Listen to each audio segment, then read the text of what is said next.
Hi everyone, this week we're going to be learning about nationalist leaders. So we've already discussed a couple nationalist leaders. Gandhi would be considered a nationalist leader. Mao Zedong would be considered a nationalist leader. And this week we're going to be discussing Ho Chi Minh, Kwame Nkrumah, and Jomo Kenyatta. So we're going to start with Ho Chi Minh. I'm going to read this article and then I want you to record 3 facts from each section in the graphic organizer on page 3. So it says, Ho Chi Minh first emerged as an outspoken voice for Vietnamese independence while living as a young man in France during World War I. Inspired by the Bolshevik Revolution, he joined the Communist Party and traveled to the Soviet Union. He helped found the Indo-Chinese Communist Party in 1930 and the League for the Independence of Vietnam, or Viet Minh, in 1941.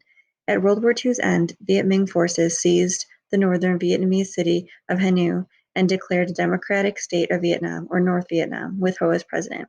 Known as Uncle Ho, he would serve in that position for the next 25 years, becoming a symbol of Vietnam's struggle for unification during a long and costly conflict with the strongly anti-communist regime in South Vietnam and its powerful ally, the United States. So we discussed Ho Chi Minh really briefly when we talked about the Vietnam War during our Cold War unit. So this article is just going to give you a little bit more information about him as a nationalist leader. So Ho Chi Minh's early life.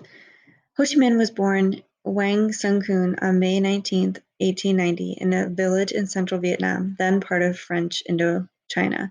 In 1911, he found work as a cook on a French steamer and spent the next several years at sea, traveling to Africa, the United States, and Britain, among other locations. By 1919, he was living in France, where he organized a group of Vietnamese immigrants and petitioned delegates at the Versailles Peace Conference to demand that the French colonial government in Indochina grant the same rights to its subjects as it did to its rulers.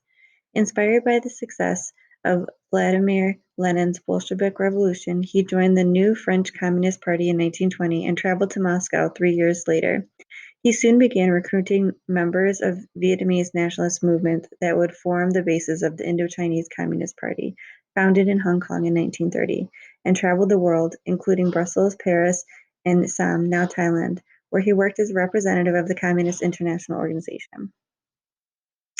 Ho Chi Minh, founding of the Viet Minh and North Vietnam.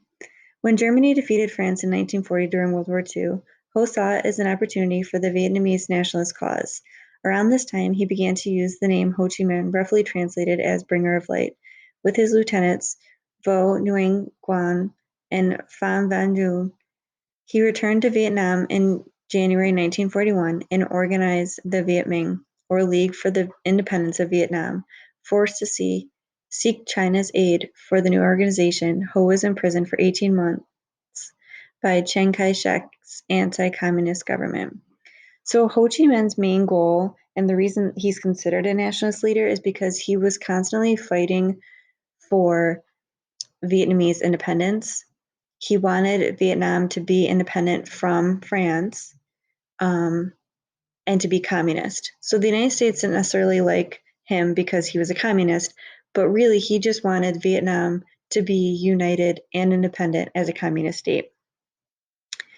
With Allied victory in 1945, Japanese forces withdrew from Vietnam, leaving the French-educated Emperor Bao Dai in control of an independent Vietnam. Led by Vu Nguyen Quam, Viet Minh forces seized the northern capital of Hanoi and declared a democratic state of Vietnam, known commonly as North Vietnam. With Ho as president, Bao Dai abdicated in favor of the revolution, but French military troops gained control of southern Vietnam, including Saigon, and Chiang Kai-shek's Chinese forces moved into the north, according to the terms of the Allied agreement. Ho began negotiations with the French in efforts to achieve a Chinese withdrawal, as well as eventual French recognition of Vietnam's independence and reunification of North and South Vietnam. But in October 1946, a French cruiser opened fire on the town of Haiphong after a clash between French and Vietnamese soldiers. Despite Howe's best efforts to maintain peace, his more militant followers called for war, which broke out that December. Ho Chi Minh towards war with the United States. During the First Indochina War, the French returned Bao Dai to power to set up the state of Vietnam, South Vietnam, in July 1949, with Saigon as its capital. Armed conflicts between the two states continued until a decisive battle in Dien Bien Phu ended in French defeat by Viet Minh forces. The subsequent treaty negotiations at Geneva, at which Ho was represented by his associate Pham Van Dong, partitioned Indochina and called for elections for reunification in 1946. Backed by the United States, the strongly anti-communist South Vietnamese government of Ninh Dinh Diem refused to support the Geneva Accords and put off elections indefinitely. In 1959, armed conflict broke out again as communist guerrillas, known as the Viet Cong, began launching attacks on targets, including U.S. military installations in South Vietnam. The Viet Cong appealed to North Vietnam for help, and that July, the Central Committee of Ho's Lang Dong Workers' Party voted to link establishment of socialism in the North to the cause of the unification with the South.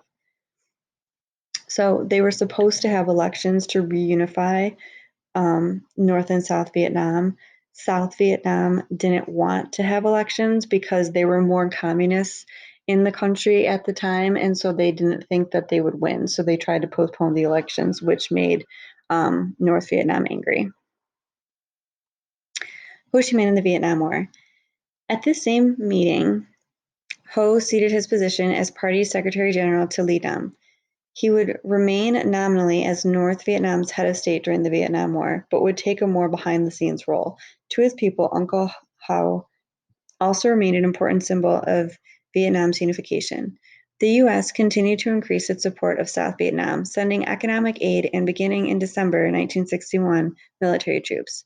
American airstrikes against North Vietnam began in 1965, and in July 1966, Ho sent a message to the country's people that nothing is as dear to the heart of the Vietnamese as independence and liberation. This became the motto of the North Vietnamese cause. On the heels of North Vietnamese Tet Offensive in early 1968, U.S. President Lyndon Johnson made the decision to halt escalation of the war and called for peace talks to begin. The conflict was still ongoing by September 2, 1969, when Ho Chi Minh died in Hanoi at the age of 79. The last U.S. troops left Vietnam in March 1973, and in April 1975, Communist forces seized control of Saigon, renaming it Ho Chi Minh City. So what I want you to do now in this rapid organizer is go back to these sections that are labeled here and record 3 facts about his early life, 3 facts about him founding Viet Minh in North Vietnam, 3 facts about war with the United States, and 3 facts about the Vietnam War.